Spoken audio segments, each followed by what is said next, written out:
Iran आणि इस्रायलच्या gas फील्डवरच्या परस्पर विरोधी हल्ल्यानंतर अमेरिका धास्तावली। ऊर्जा स्रोतांना लक्ष्य न करण्याच्या अमेरिकेच्या इस्रायलला सूचना, तर आखाती देशांचंही इराणला साकडं।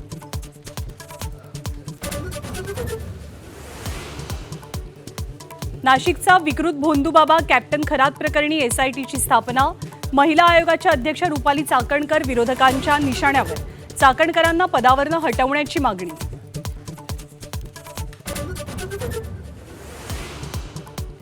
वासनांध अशोक खरातच्या अटकेसाठी पोलिसांकडून अतिशय विचारपूर्वक सापळा, चोर शिरल्याचं कारण देत घरात शिरत खरातच्या मुसक्या आवळल्या।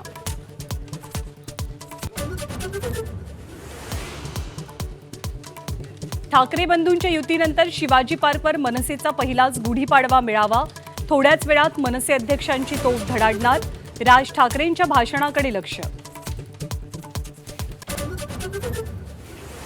राज्यभरातल्या अनेक जिल्ह्यांमध्ये पुन्हा गारपिटीचा मारा, मका, गहू, हरभरा, कांद्याची पिकं धोक्यात, शेतकऱ्यांच्या चिंतेत भर।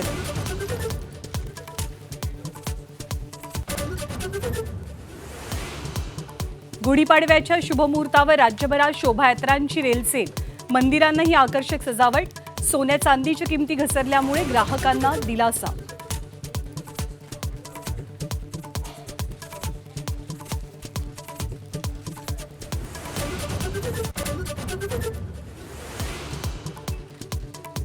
नमस्कार, न्यूजरूम बुलेटिनमध्ये मी ज्ञानदा कदम आपल्या सर्वांचं स्वागत करते।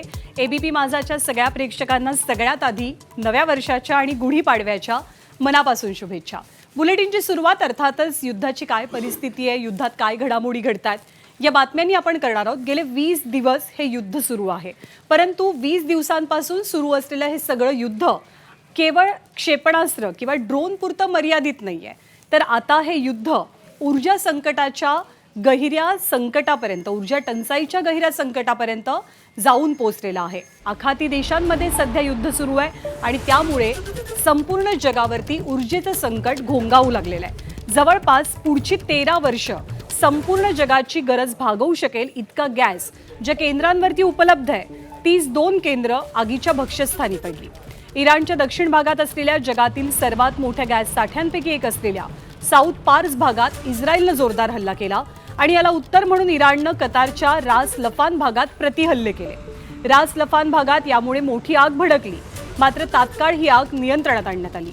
कतारचा हा सगळा भाग नॉर्थ डोम म्हणून प्रसिद्ध आहे आणि गॅस पुरवठ्यासाठी हे दोनही प्रदेश जगाच्या दृष्टिकोनातून विशेष महत्त्वाचे आहेत। त्यामुळे एकमेकांच्या ऊर्जा क्षेत्रातल्या माऱ्यांमुळे सध्या तरी हे युद्ध गंभीर वळणावरती येऊन ठेपलेलं आहे।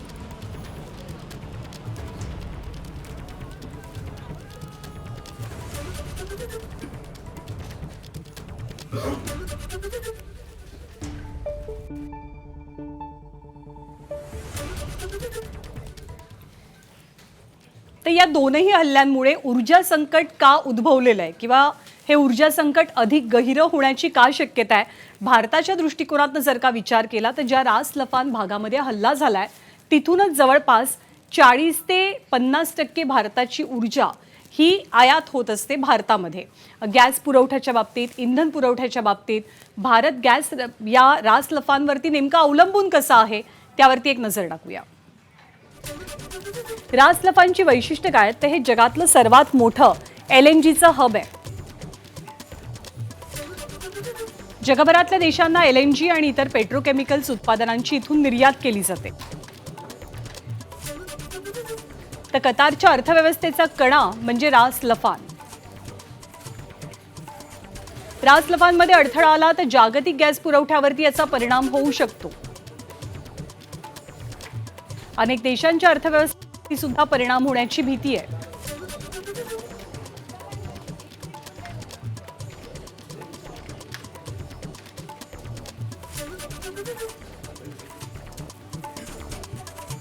आणि रास लफानसोबतच हल्ला झालाय तो दक्षिण पार्स गॅस फील्डवरती।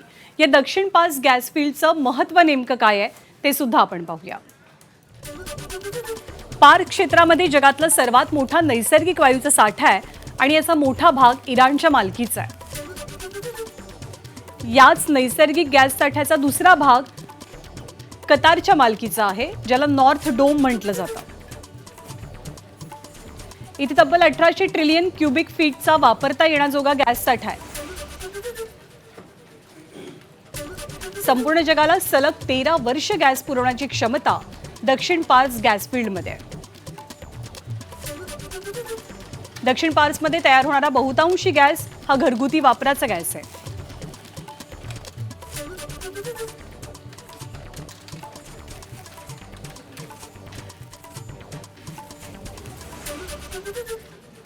आणि या दोनही ठिकाणावरती जे हल्ले झालेले आहेत त्यामुळे अर्थातच जगभरामध्ये ऊर्जा संकट निर्माण होण्याची किंवा ते अधिक गहिरं होण्याची शक्यता व्यक्त केली जाते.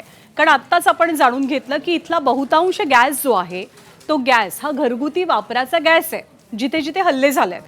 त्यामुळे LPGच्या किमती वाढण्याची दाट शक्यता व्यक्त केली जाते. या युद्ध परिस्थितीमुळे कच्च्या तेलाच्या किमती $200च्या वर जाण्याची सुद्धा भीती आहे आणि 5 वरच्या हल्ल्यानंतर तेलाच्या किमती आणखी भडकतील. तज्ज्ञांचा सुद्धा अगदी हाच अंदाज आहे. युद्ध सुरू होऊन आता 3 आठवडे झाले आहेत. आजचा 20वा दिवस आहे, पण हे युद्ध संपण्याची कोणतीच शक्यता सध्या दिसत नाहीये. आखाती देशामध्ये इराणकडनं सातत्यानं जे हल्ले केले जात आहेत ते हल्ले थांबवले जावेत या संदर्भात आखाती देशांनी इराणला एक निवेदन दिलंय. पण त्या पाठोपाठ UN सुद्धा अमेरिका, इस्रायल आणि इराणनं हे युद्ध तात्काळ थांबवावं असं आवाहन केलंय. संयुक्त राष्ट्रसंघांच्या वतीनं 3ही देशांना हे आवाहन केलं जात आहे.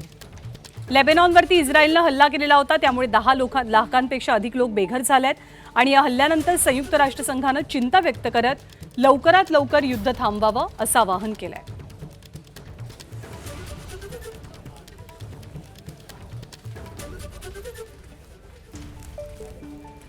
आणि केवळ म्हणजे ज्या देशांमध्ये युद्ध सुरू आहे प्रॅक्टिकली ते 3च देश नाही तर आजूबाजूचे किंवा अप्रत्यक्षपणे सहभागी असलेले बरेचसे देश या युद्धामध्ये होरपळले जातात. आणि स्पेननं आता या युद्धासंदर्भात एक कठोर आणि महत्त्वाची भूमिका घेतलेली आहे. UN या प्रकरणामध्ये हस्तक्षेप करावा, सोबतच या 3ही देशांनी लवकरात लवकर हे युद्ध थांबवावं असं आवाहन आता स्पेनकडनं सुद्धा केलं जात आहे. युद्धामुळे युरोपियन नागरिकांवरती मोठा परिणाम होतो आणि त्यामुळे युरोपियन युनियननं या युद्धाबाबत एखादी स्पष्ट भूमिका घ्यावी अशी मागणी स्पेनची आहे. ऊर्जा दरवाढीमुळे युरोपियन नागरिकांवरती परिणाम होत असल्याचं स्पेनचं म्हणणं आहे आणि हा संघर्ष युरोपचा नसून याबाबत युरोपला योग्य माहिती सुद्धा देण्यात आलेली नाहीये असं स्पेनचं म्हणणं आहे.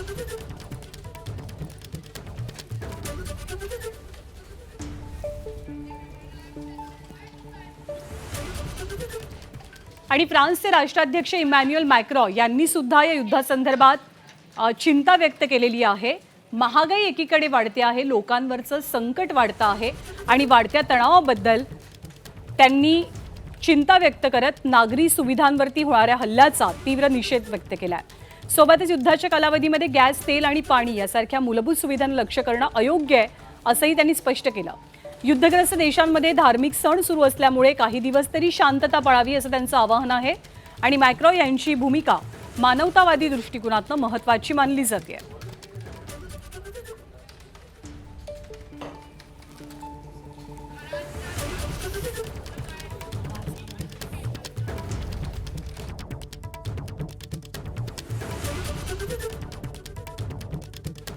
आणि मिडल ईस्टमध्ये सध्या जे युद्ध सुरू आहे त्या युद्धादरम्यान एक धक्कादायक घटना समोर आली. एक पत्रकार ग्राउंड लेवलवरती जाऊन या संपूर्ण युद्ध परिस्थितीचं रिपोर्टिंग करत होता आणि त्याच वेळेला अचानक हल्ला झाला आणि हा पत्रकार अगदी थोडक्यात वाचला. संबंधित पत्रकार रशियन TV चॅनलसाठी रिपोर्टिंग करत होता. लाईव्ह रिपोर्टिंगच्याच वेळेला त्याच्या पाठीमागे मोठा स्फोट झाला, ज्यामुळे परिस्थिती अतिशय धोकादायक बनली. सुदैवानं क्षेपणास्त्र काही दूर किंवा काही अंतरावरती पडल्यामुळे त्याचा जीव वाचला. परंतु ही घटना युद्धक्षेत्रात काम करणाऱ्या पत्रकारांना किती मोठा धोका पत्करावा लागतो ते सुद्धा अधोरेखित करते.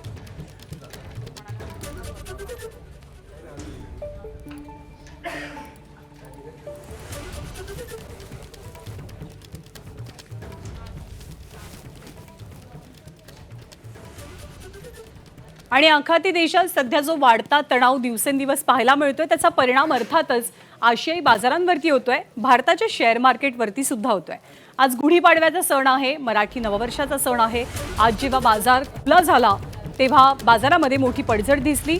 गुढीपाडव्याच्या दिवशी शेअर मार्केट उघडता सेन्सेक्स 1,500 अंकांपेक्षा जास्त कोसळला, तर निफ्टीमध्ये 450 पेक्षा जास्त अंकांची पडझड झाली. कच्च्या तेलाच्या किमतीच्या वाढीचा परिणाम शेअर बाजारावरती पाहायला मिळाला. तर बंद होताना सेन्सेक्स 2497 अंकांनी गडगडलेला. पश्चिम आशियातला तणाव अर्थव्यवस्थेसाठी सर्वार्थानं मारक ठरताना दिसतोय.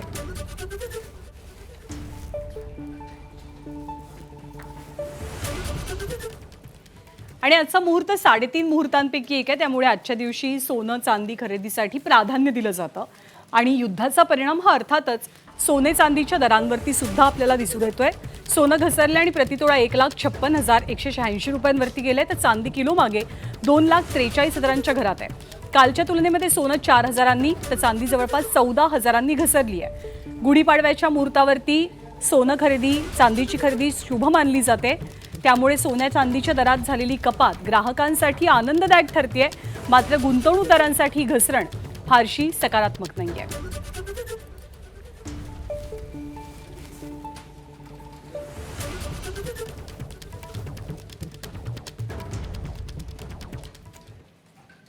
आणि यानंतर बातम्या अशोक खरातशी संबंधित आहेत. याच अशोक खरातला महिलेशी गैरवर्तणूक केल्याप्रकरणी महिला अत्याचार प्रकरणी पोलिसांनी ताब्यात घेतलंय आणि 24 मार्चपर्यंत पोलीस कोठडी सुनावण्यात आली आहे. पण अशोक खरात याची ही अटक महिला आयोगाच्या अध्यक्षा रुपाली चाकणकर यांच्यासाठी मात्र चांगलीच अडचणीची ठरताना दिसते. रुपाली चाकणकर यांनी राजीनामा द्यावा अशी मागणी त्यांच्याच पक्षातल्या रुपाली ठोंबरे यांच्यासह विरोधकांनी सुद्धा लावून धरलेली आहे.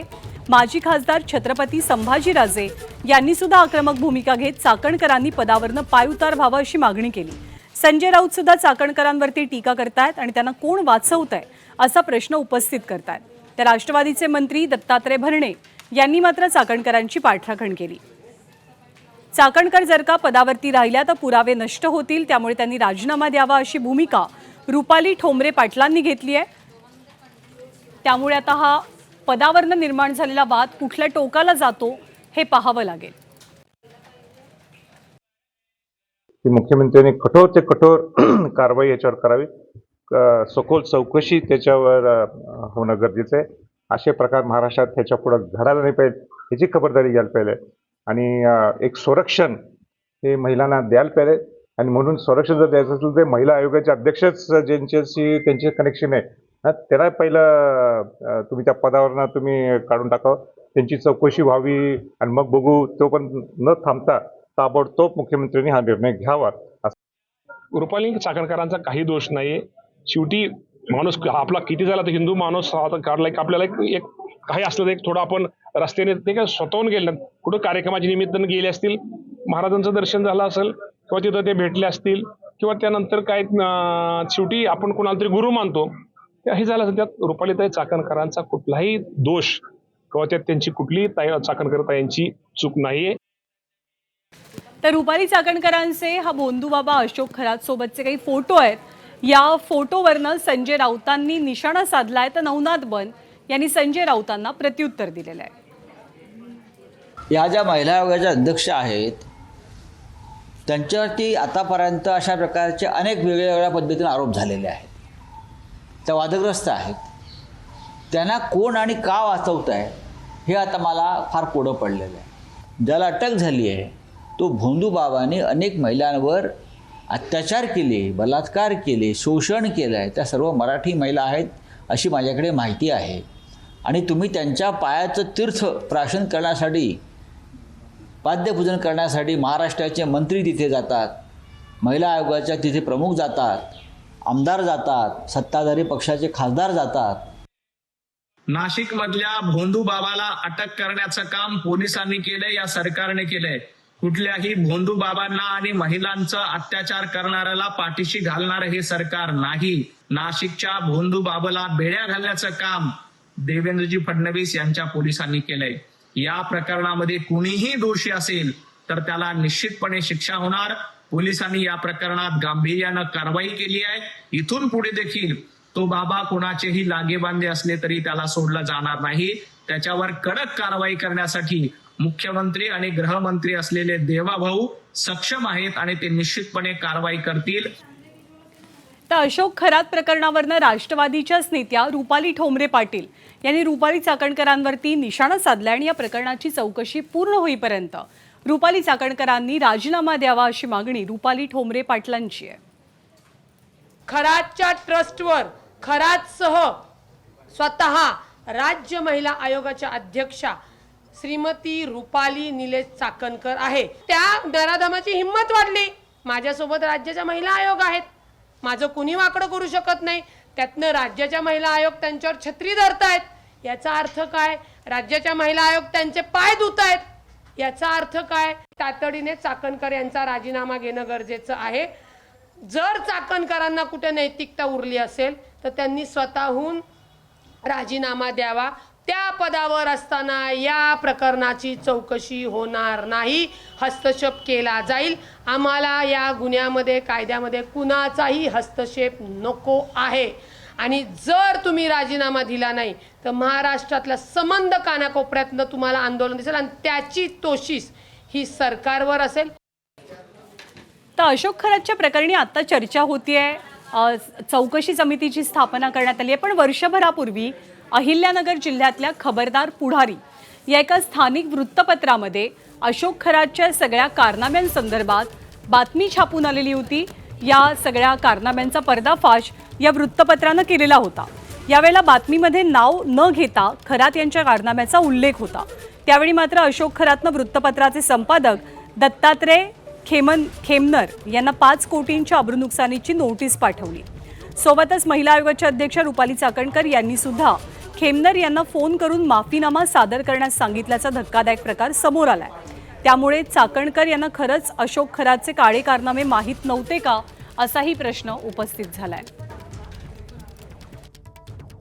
एखादा पत्रकार एखाद्या प्रकरणाला जर वाचा फोडत असेल तर मग आयोगाचे अध्यक्ष त्या ठिकाणी पत्रकाराचा गळा घोटण्याचं काम, पत्रकारावर प्रेशर आणण्याचं काम, दबाव आणण्याचं काम चाकणकर करताय. आणि कॅप्टन खरात यांनी तुम्हाला तारीख वेळ दाखवतो, तब्बल 5 कोटी रुपयाचा ह्या तारखेला त्यांनी 4/4/2025 रोजी दत्तात्रय खेमनर संपादक खबरदार पुढारी कॅप्टन अशोक खरात हा हे बघा या तुमच्या समोर दाखवतोय हा 5 कोटी रुपयाचा आकडा, 5 कोटी रुपयाची आब्रूनुकसानीची नोटीस मला त्या ठिकाणी दिली. मी तर सरकारला अशी विनंती करन आणि ज्या महिला कॅप्टन खरातच्या ज्यांनी अत्याचार झालाय त्या महिलांनी समोर येऊन आता काही महिलांनी फिर्याद देणं गरजेचं आहे.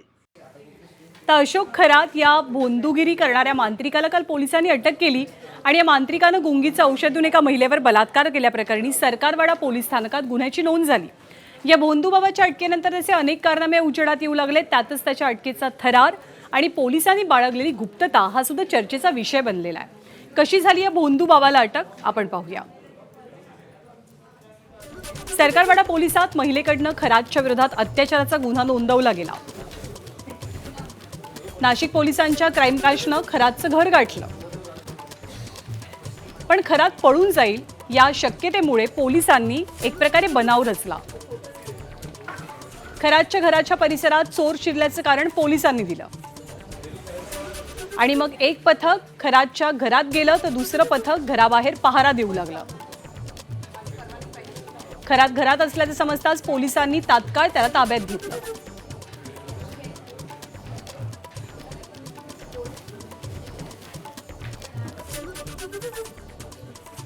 आणि अशोक खरात महिला अत्याचार प्रकरणी मुख्यमंत्री देवेंद्र फडणवीसांनी 2 आठवड्यांपूर्वी या संपूर्ण कारवाई संदर्भातले आदेश दिल्याची माहिती सूत्रांकडून मिळाली आहे.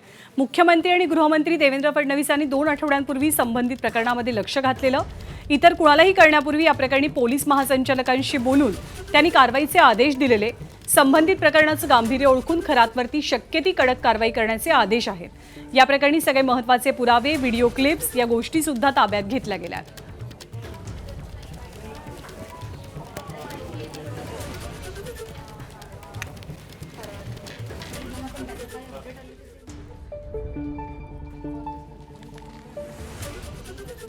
आज मुंबईच्या शिवाजी पार्कवर महाराष्ट्र नवनिर्माण सेनेचा गुढीपाडवा मेळावा पार पडणार आहे आणि या मेळाव्याच्या माध्यमातून राज ठाकरे कोणती भूमिका मांडणार याची उत्सुकता आहे. दोन्ही ठाकरे बंधूंच्या युतीनंतर होणारा हा पहिलाच मेळावा असल्यानं या मेळाव्याकडे नजरा लागल्या आहेत. गुढीपाडवा मेळाव्याच्या व्यासपीठावरनं गेल्या काही वर्षात राज ठाकरेंनी हिंदुत्व, स्थानिक मराठी अस्मिता आणि पायाभूत सुविधांवरील प्रश्न याविषयी आवाज उठवलेला आहे. यंदाच्या मेळाव्यातही याच मुद्द्यांचा समतोल दिसतो की नव्या रणनीतीसह राज ठाकरे पुढे येतात हे पाहणं महत्त्वाचं असेल. गेल्या 2 महत्त्वाच्या निवडणुकांमधली मनसेची पिछेहाट पाहता राज ठाकरेंना आपल्या कार्यकर्त्यांना आणि नेत्यांना आगामी काळासाठी ठोस विचार देणं गरजेचं बनलंय. त्यामुळे 2026चा मनसेचा गुढीपाडवा मेळावा हा केवळ पारंपरिक सभा न राहता पक्षाच्या पुनरुज्जीवनाचा रोडमॅप ठरू शकेल का, याकडे सुद्धा लक्ष असणार आहे.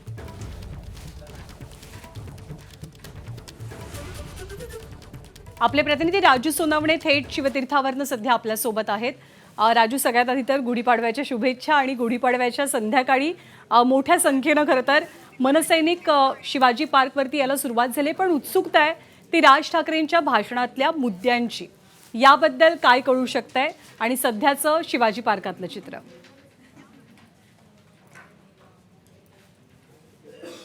अगदी आपण पाहतोय की मनसेच्या गुढीपाडव्या मेळाव्याला थोड्या वेळामध्ये सुरुवात होईल. राज ठाकरे यांचं आगमन जे आहे ते पुढच्या 15 ते 20 मिनिटांमध्ये होण्याची शक्यता आहे. काही मनसेचे नेते जे आहे ते पोहोचताना आपल्याला पाहायला मिळतात. खरं तर वर्षभरामध्ये संपूर्ण मनसेचे नेते असतील, पदाधिकारी असतील, कार्यकर्ते असतील यांचं लक्ष लागलेलं असतं की नेमकं गुढीपाडव्याला राज ठाकरे काय बोलणार आहे, आणि तेच ऐकण्यासाठी सगळे महाराष्ट्रभरातून मनसैनिक आलेले आहे. आपण जर पाहिलं का पुढे जो स्टेज आहे तो सज्ज झालेला आहे आणि स्टेजच्या दोन्ही बाजूंना डिजिटल स्क्रीन लावलेल्या आहेत. याचा अर्थ राज ठाकरे काहीतरी व्हिडिओ जे आहे ते या ठिकाणून प्ले करून जे आहे ते काहीतरी संदेश देण्याचा प्रयत्न करणार आहे. खरं तर राज्यामध्ये अनेक महत्त्वाचे मुद्दे आहेत. त्या कुठल्या मुद्द्यांवरती राज ठाकरे बोलणार आहेत? खरं तर आपण पाहतोय की स्थानिक स्वराज्य संस्थांच्या निवडणुका पार पडलेल्या आहे आणि त्यामध्ये ज्या प्रकारे मनसेला पिछेहाट झालेली आहे, मनसेला बऱ्याच ठिकाणी पराभव पत्करावा लागलेला आहे. त्यामुळे त्यावरती राज ठाकरे नेमकं काय बोलणार आहेत? कारण 2 ठाकरे बंधू एकत्र आल्यानंतर ही निवडणूक झालेली होती, मात्र त्यातही फार असा काही फायदा मनसेला होताना पाहायला मिळालेला नव्हता. त्यामुळे काही नव्याने यावरती काय बोलतात का हे पाहणं महत्त्वाचं राहणार आहे. दुसरा मुद्दा आपण पाहतोय की तत्कालीन उपमुख्यमंत्री अजित पवार यांचं अपघाती निधन झालेलं आहे आणि त्यानंतर आपण पाहतोय का रोहित पवार जवळपास 1.5 तास राज ठाकरेंना जे आहे ते भेटलेले होते आणि त्यानंतर मी माझ्या सभेत बोलेल अशा प्रकारचं जे आहे त्यांना आश्वासन दिलेलं होतं. त्यामुळे अजित पवारांच्या निधनासंदर्भात राज ठाकरे आज काही बोलणार का हे सुद्धा पाहणं अतिशय महत्त्वाचं राहणार आहे. आपण पाहतोय की यासारखे अनेक मुद्दे आहेत. सरकारवरती काही बोलतायत का? विरोधकांची भूमिका जी आहे ती महाविकास आघाडी असेल का याच्यावरती सुद्धा काही बोलतात का हे सुद्धा पाहणं महत्त्वाचं राहणार आहे. आपण पाहतोय की ही संपूर्ण दृश्य जे आहे ती छत्रपती शिवाजी पार्क मैदानावरची ही दृश्य आहेत आणि काही खुर्च्या ज्या आहेत आता पूर्णपणे भरायला सुरुवात झालेली आहे. खरं तर शिवाजी पार्कच्या दिशेने मोठ्या प्रमाणावरती मनसैनिकांचा जो आहे तो ओढा आपल्याला येताना पाहायला मिळतोय. त्यामुळे आता पुढच्या 15 ते 20 मिनिटांमध्ये जे आहे ते या ठिकाणी या पुढच्या संपूर्णपणे सभेला सुरुवात होईल आणि त्यावेळी नेमकं मनसेचे पदाधिकारी कार्यकर्ते सुद्धा काय दिशा देऊन बोलतात आणि राज ठाकरे नेमकं वर्षभर आपल्या मनसैनिकांना काय दिशा देणार आहेत, कशावरती बोलणार आहेत, काय बरोबर राजू, इकडे राज्यातल्या मोठ्या राजकीय घडामोडी आहेत आणि त्याचबरोबर दुसरीकडे आगामी वर्षभरासाठी आणि पुढच्या निवडणुकांपर्यंत अर्थात कार्यकर्त्यांना काहीतरी कार्यक्रम द्यावा लागेल, एक दिशा दाखवावी लागेल. त्याबद्दल राज ठाकरे कसा संवाद साधतात हे बघावं लागेल. तुर्तास धन्यवाद या सगळ्या माहितीबद्दल. आणि यानंतर पुढच्या बातम्यांचा आढावा. खानदेशाची कुलस्वामिनी श्री एकविरा देवी मंदिरात चैत्र नवरात्राला सुरुवात झालेली असून मंदिरात गुढी उभारून नवरात्रोत्सवाचा आरंभ झाला. मंदिरामध्ये देवीची आज विधिवत पूजा करून चैत्र नवरात्रोत्सवाला सुरुवात झाली. आता चैत्र पौर्णिमा अर्थात हनुमान जयंतीला मंदिरामध्ये विविध कार्यक्रम संपन्न होतील.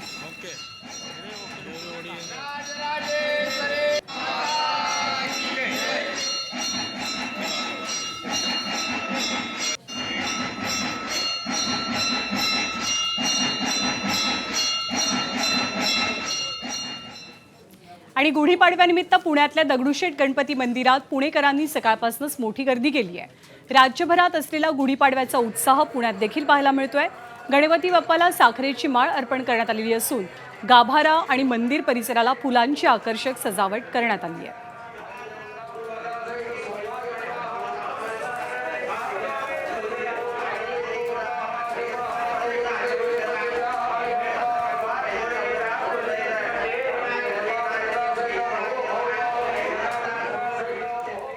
चैत्र गुढीपाडवा अर्थात मराठी नववर्ष प्रारंभाच्या निमित्तानं आज श्री विठ्ठल रुक्मिणी मंदिर आणि गाभाऱ्यामध्ये विविध रंगीबेरंगी फुलांची आकर्षक सजावट करण्यात आली आहे. रांजणगाव महागणपती येथील विठ्ठल भक्त श्री नानासाहेब पाचुंदेकर यांनी फुलांची सेवा अर्पण केली आहे. आजच्या सजावटीमध्ये देशी विदेशी फुलांचा वापर करून आकर्षक सजावट करण्यात आली आहे. आज गुढीपाडव्यानिमित्त विठ्ठल रुक्मिणीच्या गळ्यात साखरेच्या गाठींचे हार देखील घालण्यात आले आहेत.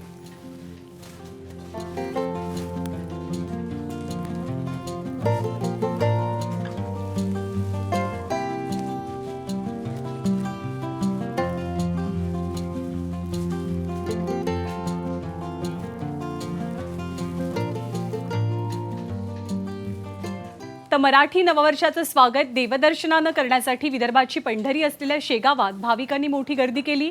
राज्यभरातनं हजारो भाविक शेगाव इथल्या श्री संत गजानन महाराज समाधीचं दर्शन घेऊन नवीन वर्षाचं स्वागत करतात. सकाळपासूनच भाविक शेगावमध्ये मोठ्या उत्साहानं दाखल होत आहेत.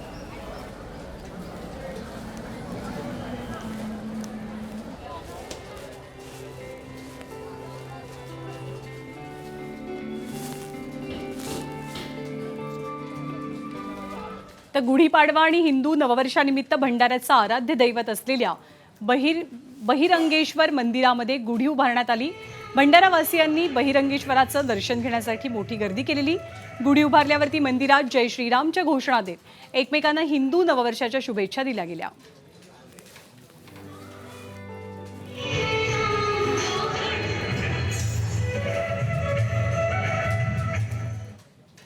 तर बीडच्या परळीमधल्या ज्योतिर्लिंग वैजनाथच्या दर्शनासाठी भाविकांची सकाळपासून गर्दी होती आहे. गुढीपाडवा आणि नव्या वर्षाचा पहिला दिवस असल्यामुळे भाविक वैजनाथ मंदिरात दाखल झालेत. गुढीपाडव्यानिमित्त वैजनाथ मंदिरात सकाळी विधिवत पद्धतीनं गुढी उभारण्यात आली. सलगच्या सुट्ट्यांमुळे वैजनाथाच्या दर्शनासाठी राज्यातनं मोठ्या संख्येनं भाविक दाखल होणार असल्यानं मंदिर प्रशासनानं दर्शनाची विशेष सोय केली आहे.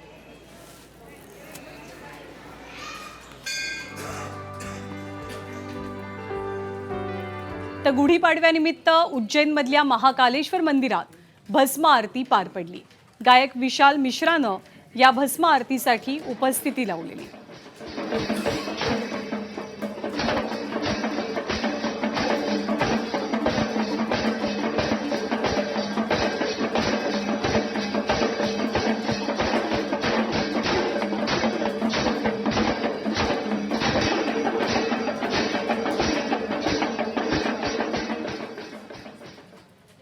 आणि गुढीपाडव्याच्या शुभमुहूर्तावर सांगलीच्या वसंतदादा पाटील कृषी उत्पन्न बाजार समितीच्या आवारात गुळाच्या सौद्यांना प्रारंभ झाला.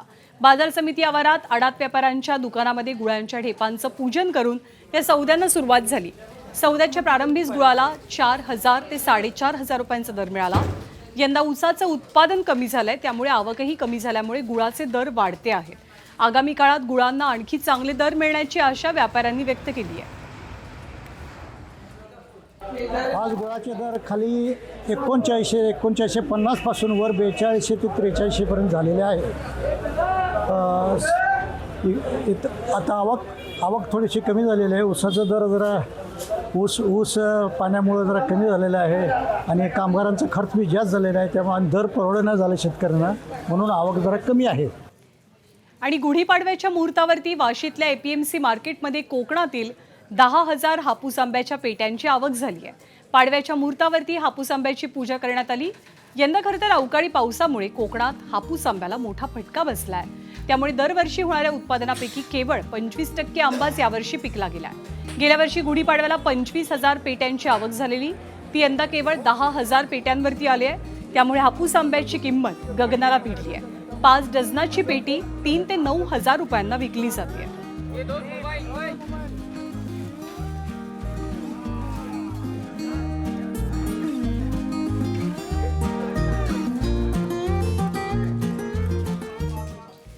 आणि आज गुढीपाडव्याच्या निमित्तानं 8वं ज्योतिर्लिंग असलेल्या औंढा नागनाथ मंदिरात संध्याकाळी 5 वाजता शिवलिंगाची अलंकार पूजा करण्यात आली. सुवर्ण साखळी, सोन्याचा कंठ आणि पिंपळ पान यासह सुवर्णमाला आणि विविध आभूषणांनी शंकराची अलंकार पूजा केली गेली. भक्त अनिल देशमुख यांच्या वतीनं केसर आंब्याची आरास शिवलिंगाच्या भोवती साकारण्यात आली होती. त्यामुळे शिवशंकराचं रूप अधिकच खुललेलं होतं.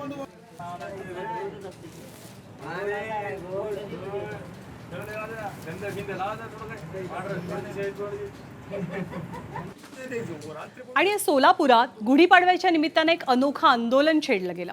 सोलापूरमध्ये WOW या संघटनेच्या वतीनं गॅसची प्रतिकात्मक गुढी उभारण्यात आली. तर एकमेकांना मिठाईऐवजी कोळसा भेट देत गुढीपाडवा साजरा केला गेला. वर्ल्ड फॉर वुमन या महिलांच्या संस्थेच्या वतीनं गॅस दरवाढीचा निषेध नोंदवला गेला.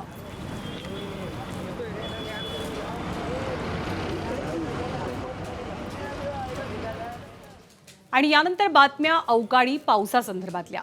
सांगली जिल्ह्याला सलग तिसऱ्या दिवशी अवकाळी पावसानं झोडपून काढलंय. खानापूर तालुक्यातल्या अनेक गावात गारांचा खच साचलाय. पळशी, हिरवे, भिवघाट या भागात गारांचा पाऊस पडला. जिल्ह्यातील तासगाव तालुक्याला सुद्धा वादळी वाऱ्याचा मोठा फटका बसलाय. खानापूर घाटमाथ्यावरती सध्या द्राक्षांचा हंगाम अंतिम टप्प्यात असताना पडलेल्या अवकाळी पावसामुळे शेती पिकांचं मोठं नुकसान झालंय. तर हवामान विभागानं वर्तवलेल्या अंदाजानुसार वाशिममध्ये काही ठिकाणी पावसानं हजेरी लावली आहे. रिसोड, मंगरुळपीरमध्ये गहू, हरभरा, कांदा आणि फळबागांची पिकं धोक्यात आली आहेत.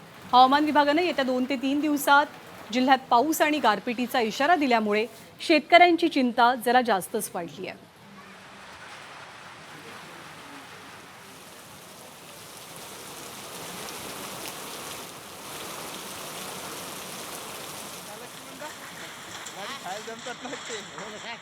तर नाशिकच्या बागलाण तालुक्यात सलग दुसऱ्या दिवशी अवकाळी पाऊस पडला. अवकाळी पाऊस आणि गारपिटीमुळे गहू, हरभरा आणि काढणीला आलेला कांदा खराब होण्याची भीती व्यक्त होते.